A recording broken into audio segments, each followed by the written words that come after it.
And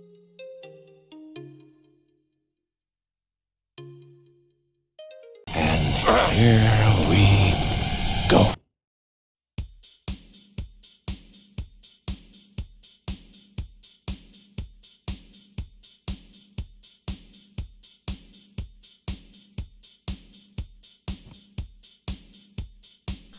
Hi, this is Ball1975 and welcome to Elite Dangerous on the Xbox, and today I'm bringing you a 1v1 I had with Serial Killer OG of Rain.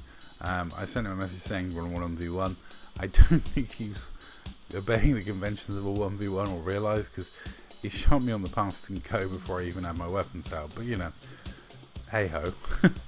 Now I'm using my gimbal scrub FDL because I'm a ham-fisted old man, and something that's really easy to use and point and click is perfect for me.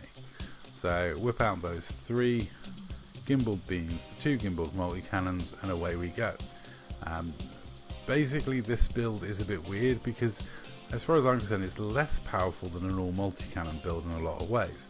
I mean, obviously it's thermal damage, so which is handy, that's good against shields, but ultimately the build is less effective than a normal multi-cannon FDL would be, because I can't, you know, camp up pips at crucial times. Pretty much this build is leaving it all hanging out there and just all about just doing as much damage as possible. I believe an all multi-cannon build gives you more flexibility with your pip management. It's less harsh. It does, you know, as much damage as this does, if not a bit more, because I'm all efficient beam lasers on this, and they're gimbaled.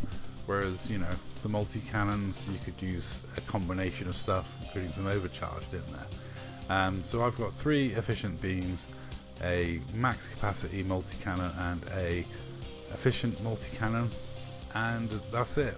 That's the DPS I'm looking at. Now, other people are dropping in, but they're just dropping in to spectate the 1v1. Serial Killer hates fighting against this ship, and many people do. Partially it's the brightness of the beams that puts some people off, they don't like it. You find it quite difficult to hit with PAs while their reticles being messed up by the beams. One of the reasons why I used the yellow beams was Nightfall Saw. Well, there is no orange beams in the game, and I used the yellow beams, and Nightfall Saw asked me many times to change from using yellow beams when we were fighting on the same side, because he found it hard to aim at the reticle on Xbox where you can't change your HUD colours with the yellow beams blocking his view. So ever since he said that, I definitely stuck with the yellow beams, knowing that they make it awkward for my opponents to see what they're shooting at. As you can see, Serial Killer said hard to hit with PAs when one has lasers blinding me, and that, as I said to him, that's the plan. That is exactly how I plan for it to go when I use my beam to lance. I'm going to shine those beam lasers in your face as often as I can, as much as possible. I will quite happily sit in front of my opponent trying to dodge, you know, duck underneath or sidestep as much plasmac attack as I can, all while keeping the pressure on the oppressive amount of damage a gimbal scrub build can do. And that's it, that's basically the plan. Just orbit, sidestep as much as I can, put out as much damage as I can, try and keep you at the good ranges where I don't get too much damage drop off and I'm doing as much damage as possible. Manage my heat, and you know, like here now I'm doing a lot of damage, but I'm also going to be careful I'm doing damage to myself, so you know, there's a balancing act there.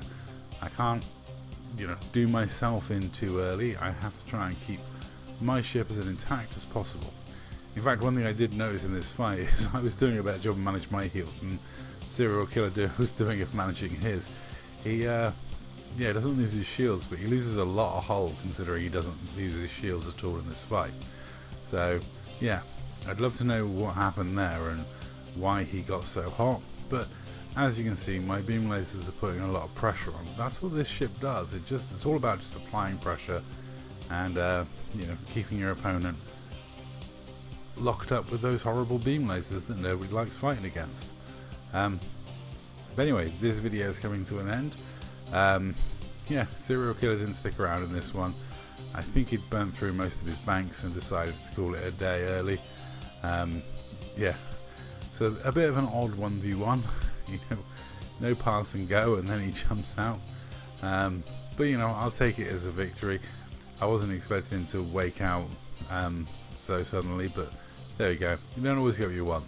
That's all for this video. Thank you very much for watching. 07 everyone, I'll catch you in the next one.